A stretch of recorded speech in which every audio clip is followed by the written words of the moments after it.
इतने बंदे हैं, आराम से एक गाड़ी पार करेंगे, इतने बंदे धक्के से ले जाएंगे और क्या, जो फंस गए तो धक्का मारेंगे। मैं बोल रहा हूँ ये लाल मिट्टी नहीं है, लाल मिट्टी में गाड़ी फंस रही है। सर जी हमारा भी आनी चाहिए वीडियो इसमें शाम को न्यूज में। सारे बंदे रखे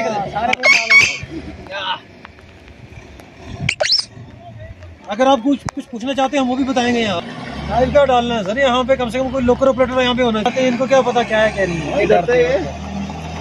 किस तरह की मुश्किलात का सामना है आपको? सर मुश्किलात का ये तो आप देख रहे हो, आप भी यहाँ और हम भी यहाँ पे ही हैं सर। बाकी मशीनरी भी है, सब कुछ है यहाँ पे, ऐसी कोई बात नहीं। लेकिन सर इनको चाहिए एडमिनिस्ट्रेशन को यहाँ पे कोई लोकल ऑपरेटर रखना बेचारा, जिसको यहाँ के बारे में नॉलेज हो।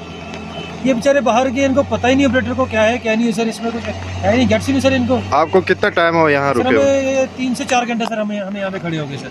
इधर ही खड़े हैं सर। अभी ऑपरेटर साहिबान हमारे बोलते हैं जब बारिश रुकेगी, मौसम साफ होगा तो हम हाथ लगाएंगे सर। इतना सा तो हम ये ज्ञानती बेल से भी कर देंगे। अच्छा।